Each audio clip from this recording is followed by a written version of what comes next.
When you think of Count Dracula in tandem with the 1950s, no doubt the image of Christopher Lee's snarling face springs to mind. However, a few years earlier, there was another Dracula film produced in Turkey. It does not hold a shivering candle to Hammer's iconic adaptation, but it is a significant footnote in the history of Dracula on screen, as it was the first to portray a number of the character's key features.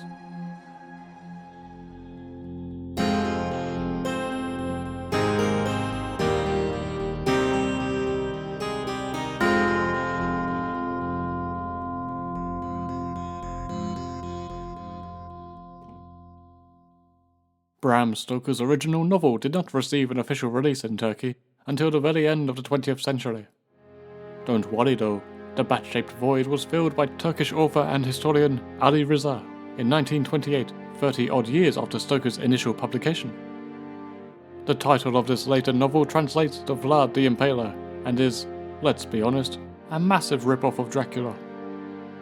If we treat it a tad less cynically, it is a fine example of adapting a classic piece for a wholly different culture. Historically speaking, the novel also helped pave the way for the Gothic genre in Turkey as a whole, as well as kickstarting the country's journey towards vampire media. The film version came 25 years later, standing out in Turkish cinema of the time, which rarely stretched to the horror genre. Despite the fact that it is based off an unofficial translation, the film remains a fairly faithful portrayal of Stoker's novel. The changes made in the Turkish book are present, of course. The equivalent character to Mina now performs as a showgirl, whose racy dancing and bathtubing soaks up a fair chunk of runtime. Renfield is absent entirely, as are any depictions or mentions of crucifixes, understandably, seeing as Turkey is an Islamic country. The film also updates the source material to the present day, which makes this version feel rather unique among vampire pictures of the early 20th century. But ultimately, it does not affect the story or atmosphere in any meaningful way. Funnily enough, Dracula in Istanbul is at its best when Dracula is not in Istanbul. I feel much the same way about Western adaptations and the novel.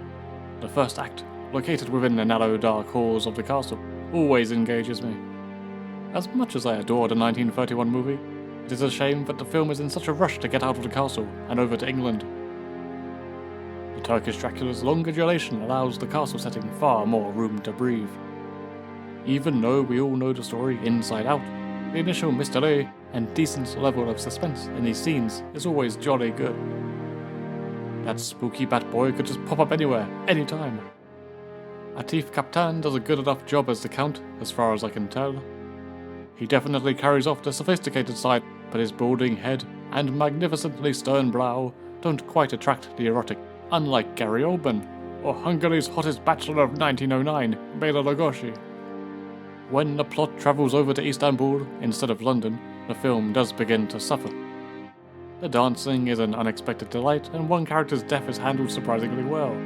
But otherwise, watching as a Western audience member today, we've all seen the same material a million times before. That is perhaps unfair, as I'm sure for audiences in Turkey back in the day, it would have felt immeasurably more fresh.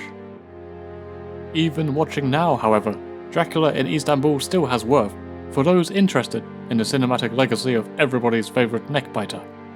It is the first on-screen iteration of Dracula to directly link him to Vlad the Impaler. Bad Vlad was a Romanian ruler and a notorious enemy of the Ottoman Empire, so the decision to hone in on that connection for the Turkish edition is a given.